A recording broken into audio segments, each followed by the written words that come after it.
Hi అండి, అందరికీ నమస్కారం. నేను మీ Mounika. Welcome back to my channel Sushri kitchen and vlogs.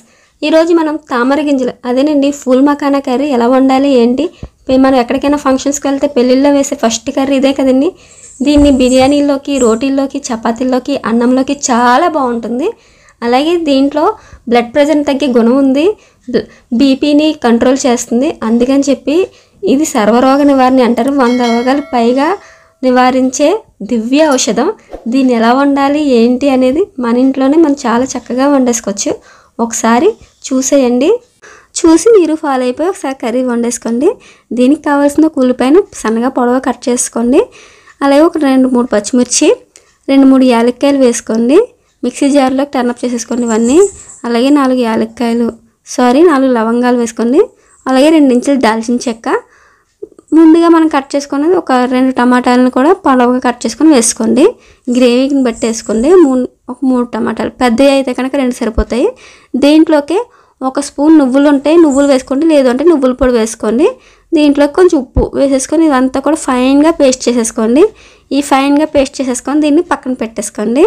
ఇప్పుడు మనం ఈ కర్రీకి కావాల్సింది స్టవ్ పైన ప్యాన్ పెట్టేసుకొని 3 స్పూన్లు ఆయిల్ వేసుకోండి. ఈ ఫూల్ మకానా వేపాలండి. దీన్ని వేపేటప్పుడు ఏంటంటే ఫూల్ మకానాలు ఎంత ఆయిల్ వేసినా సరే పీల్చేస్తూ ఉంటాయి కాబట్టి ఆయిల్ అనేది తక్కువగా వేసుకోండి. మళ్ళీ ఎందుకంటే కర్రీలో మనం వండేటప్పుడు కర్రీలోకి ఆయిల్ అంతా వచ్చేస్తే చాలా అంటే ఎక్కువ వచ్చేద్ది ఆయిల్. అందుకని చెప్పి కొంచెంగా వేసుకొని ఆయిల్ మొత్తం ఒకసారి దీన్ని లో టు మీడియం ఫ్లేమ్లోనే కొంచెం వేపేసుకోండి కలర్ మారేంత వరకు. మధ్యలో ఏమైనా ఆయిల్ పడుతుంది అంటే కొంచెం ఆయిల్ అడ్జస్ట్ చేసుకొని ఒక 2-3 స్పూన్లు, టోటల్గా ఏంటంటే ఒక 1/2 కప్పు ఆయిల్ వేసుకుంటే సరిపోతుందండి. దీనికి ఎక్కువ అయితే వేయద్దు, ఎందుకంటే మళ్ళీ మనం కర్రీ తినేటప్పుడు చాలా అంటే చాలా డిస్టర్బెన్స్గా తినలేము. అందుకని చెప్పి వేపేసుకొని ఇవి పక్కన పెట్టేసుకోండి తామర గింజల్ని. ఇప్పుడు కర్రీ వండుకోవడానికి మళ్ళీ సేమ్ అదే ప్యాన్లోకి ఆయిల్ వేసుకొని కొంచెం కరివేపాకు, కొంచెం జీలకర్ర వేసుకొని 1 స్పూను, ఉల్లిపాయను మళ్ళీ ఒక ఉల్లిపాయను సన్నగా పొడవుగా కట్ చేసుకొని పెట్టేసుకోండి. కొంచెం వేగిన తర్వాత కొంచెం పసుపు వేసుకోండి దీంట్లోకే. ఇది మొత్తం వేగిపోయాక కలర్ మారేంత వరకు కూడా దీన్ని కొంచెం వేపండి. దీంట్లోకి ఫ్రెష్గా గ్రైండ్ చేసుకున్న అల్లం వెల్లుల్లి పేస్ట్ ఒకటి వేసుకోండి. చాలా టేస్ట్ బాగుంటుంది. చూసారు కదా ఉల్లిపాయ కలర్ మారుతుంది. ఈ ఫూల్ మకానా కర్రీ చాలా అంటే చాలా టేస్ట్ బాగుంటుంది. ఒకసారి ట్రై చేయండి. ఈ ఉల్లిపాయ వేగిపోయిన తర్వాత దీంట్లోకి ఒక 2 ములక్కాయలని కట్ చేసుకొని వేసుకోండి.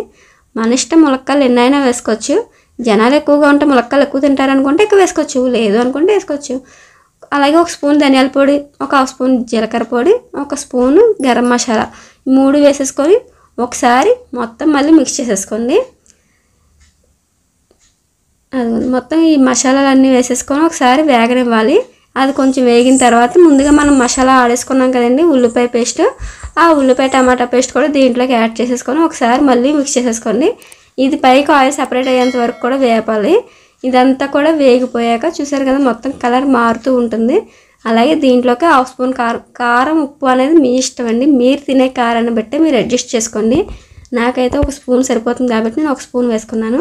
లేదు మాకు ఇంకా కారం కావాలనుకున్న వాళ్ళు కారం, ఉప్పు మీరు అడ్జస్ట్ చేసుకోవచ్చు. తర్వాత ఇది కొంచెం వేగిపోయిన తర్వాత ఆయిల్ అంతా సపరేట్ అయిపోయి పక్క వచ్చింది కదా, దీంట్లోకి మనం ముందు వేపుకున్నాం కదా ఫూల్ మకానా, ఇవన్నీ యాడ్ చేసేసుకొని ఒకసారి శుభ్రం కలిపేసుకోవాలండి. ఈ కర్రీ అయితే అసలు మిస్ చేయొద్దు. ప్రెగ్నెంట్ లేడీస్ కూడా చాలా మంచిది. దీంట్లో బోలంత మెగ్నీషియం, కాల్షియం కూడా ఉంటాయి. అందుకని చెప్పి ఫూల్ మకానా కర్రీని చాలా ఇష్టంగా చాలామంది తింటారు. దీన్ని ఈవినింగ్ టైం స్నాక్స్గా కూడా తినచ్చు. ఆయిల్లో డీప్ ఫ్రై చేసుకొని కొంచెం ఉప్పు కారం చల్లుకొని తింటే ఆ టేస్ట్ కూడా చాలా అంటే చాలా బాగుంటుంది. అదిగోండి మనకు ఫూల్ మకానా అయితే చూసారా వేగుతూ కలుపుతుంది. ఇప్పుడు దీంట్లోకి 1 గ్లాసు వాటర్ పడుతుంది, ఎందుకంటే ములక్కాడ ఉడకాలి కదా మనకి. ఆ ములక్కాడ కోసం ఒక 1 గ్లాస్ వాటర్ వేసేసుకొని పక్కన పెట్టేసుకుంటే ఇప్పుడు మనకి కర్రీ అయితే అయిపోతుంది. మీకు ఈ రెసిపీ నచ్చితే లైక్ చేయండి, షేర్ చేయండి, సబ్స్క్రైబ్ చేసుకోవడం మర్చిపోకండి. ఫస్ట్ టైం కనుక మీరు ఈ ఛానల్ చూస్తే సబ్స్క్రైబ్ చేసుకోండి ప్లీజ్. అదిగండి చూసారా కర్రీ అయితే ఎంత బాగా ఉడికిపోతుందా. అంతేనండి, చాలా అంటే చాలా టేస్టీగా ఉండే ఇంట్లోనే పెళ్ళిళ్ళలో వేసే గ్రేవీ కర్రీని మన ఇంట్లోనే మనం ఫ్రెష్గా చక్కగా చేసేసుకోవచ్చు.